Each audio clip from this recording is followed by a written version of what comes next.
लोकतंत्र है, सभी अपने दलों को अपने विस्तार करने का पूरा अधिकार है, लेकिन सबको ये मानना है एनडीए के सभी घटक दलों को कि नरेंद्र मोदी और नीतीश कुमार के नेतृत्व में बिहार और देश विकास कर रहा है और सब लोग चाहते हैं कि इस गठबंधन में राज्य का विकास और बेहतर हो। इसलिए निश्चित रूप से लोकतंत्र में अपने अपने लिए मांग करना अच्छी बात है।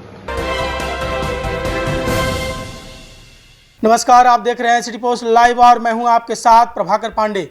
बिहार की राजनीति में यानी सियासत में अब पासी समाज को लेकर घमासान छिड़ गया है। राज्य के मंत्री नितिन नवीन ने विपक्षी नेता तेजस्वी यादव पर बड़ा हमला बोला है। उन्होंने आरोप लगाया कि तेजस्वी यादव पासी समाज के हितैषी बनने का केवल नाटक कर रहे हैं, जबकि राजद के शासनकाल में सबसे ज़्यादा शोषण इसी समाज का हुआ। नितिन नवीन ने तेजस्वी यादव पर लवणी उठाकर घड़ियाली आंसू बहाने का आरोप लगाते हुए तीखा तंज कसा है। जब शराबबंदी कानून में ताड़ी पर प्रतिबंध लगाया गया तब तेजस्वी यादव चुप क्यों थे? आप वो चाहते थे कि पासी समाज सिर्फ ताड़ी बेचने तक ही सीमित रहे। नितिन नवीन ने दावा किया कि बिहार सरकार पासी समाज को नीरा उद्योग से जोड़कर उन्हें एक नई दिशा देने की कोशिश कर रही है। उन्होंने कहा कि इससे इस समाज के बच्चे डॉक्टर, इंजीनियर और अधिकारी तक बन सकते हैं। उन्होंने यह भी आरोप लगाया कि राज्य सरकार में पासी समाज की महिलाओं के साथ अत्याचार हुए और राजद नेताओं द्वारा इन पर शोषण किया गया। इसे अब राजनीतिक सहानुभूति के आवरण में ढकने की कोशिश की जा रही है। नितिन नवीन ने कहा कि एनडीए में सभी घटक दलों को सम्मान और समन्वय मिलेगा। शाहबाद क्षेत्र में संभावित सभा की ओर इशारा करते हुए उन्होंने कहा कि वहां नई घोषणाएं हो सकती है। उन्होंने दावा किया कि शाहबाद की जनता ने पहले भी एनडीए को समर्थन दिया है और आने वाले चुनाव में भी विपक्ष को वोट से तमाचा मारेगी। पासी समाज को लेकर उठी यह राजनीतिक बहस न सिर्फ सामाजिक प्रतिनिधित्व की लड़ाई को दिखाती है, बल्कि यह भी स्पष्ट करती है कि चुनावी वर्ष में जातीय और सामाजिक समीकरण किस कदर राजनीतिक विमर्श के केंद्र में है। तो पूरे मुद्दे पर क्या कुछ कहते नजर आ रहे हैं नितिन नवीन, देखिए ये वीडियो। मेरे विपक्ष के साथी को तो उसी जगह पे अभी दो उपचुनाव हुए, दोनों उपचुनाव में करारी हार मिली, लगता वो भूल गए और जहाँ पर अपने लोगों का वो जमानत ठीक से नहीं बचा पा रहे थे।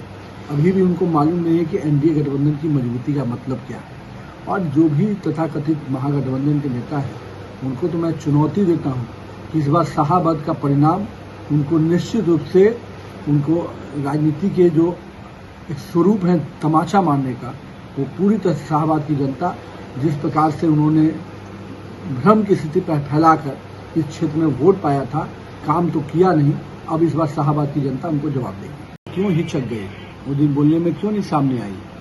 और आज भी मैं कहता हूँ कि पासी समाज को सबसे अधिक प्रताड़ित किसी ने किया तो लालू जी के शासनकाल में उनके अपने पुरोधाओं ने किया। इसलिए लालू जी और तेजस्वी यादव पासी समाज को जिस प्रकार से अपमानित हुआ है, हमेशा आज उस पर घड़ियाली आंसू बहाने से नहीं होगा। और हम लोग तो चाहते हैं कि पासी समाज नीरा उद्योग के माध्यम से अपने आप को मजबूत करे, वो भी मुख्य धारा में आके उनके भी बच्चे डॉक्टर, इंजीनियर, अलग अलग व्यवसाय करें। लालू जी का परिवार और तेजस्वी यादव क्यों चाहते हैं कि आज 21वीं शताब्दी में भी वो ताड़ी ही बेचे?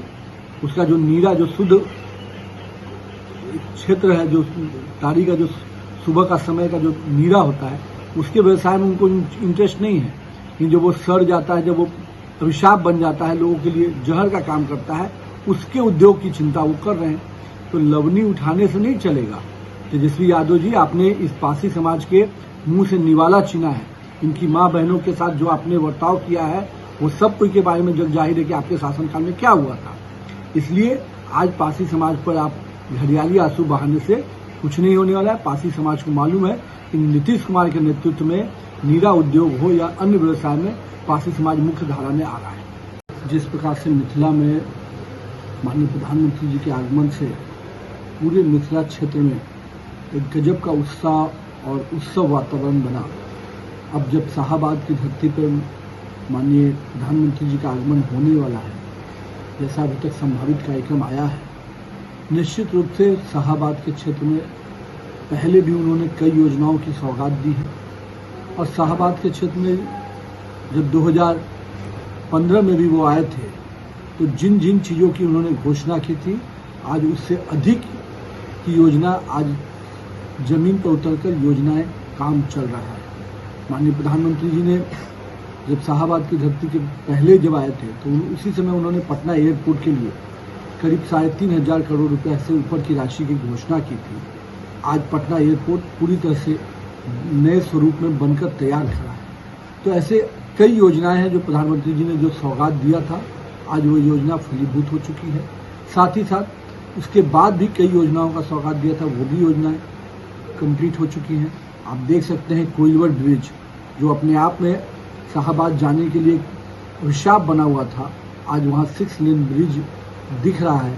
तो माननीय प्रधानमंत्री जी की जो योजना और उनका दूरदृष्टि है, कहीं ना कहीं सड़क के क्षेत्र में आज पूरा शाहाबाद, चाहे आरा सासाराम सड़क हो, चाहे बक्सर का बनारस हाईवे हो, ऐसे अनगिनत सड़कों को वहाँ पर उन्होंने देने का काम किया, जिससे पूरे शाहाबाद क्षेत्र में आज बेहतर कनेक्टिविटी दिख रही है। तो शाहाबाद अपने प्रिय नेता के आगमन से निश्चित रूप से पूरे जोश के साथ तैयारी में रहेगा। लोकतंत्र है, सभी अपने दलों को अपने विस्तार करने का पूरा अधिकार है, लेकिन सबको ये मानना है, एनडीए के सभी घटक दलों को, कि नरेंद्र मोदी और नीतीश कुमार के नेतृत्व में बिहार और देश विकास कर रहा है और सब लोग चाहते हैं कि इस गठबंधन में राज्य का विकास और बेहतर हो। इसलिए निश्चित रूप से लोकतंत्र में अपने अपने लिए मांग करना अच्छी बात है, लेकिन सबको मालूम है कि समन्वय के साथ और सभी गठबंधन दलों को पूरा सम्मान के साथ भारतीय जनता पार्टी काम करती है एनडीए के साथ।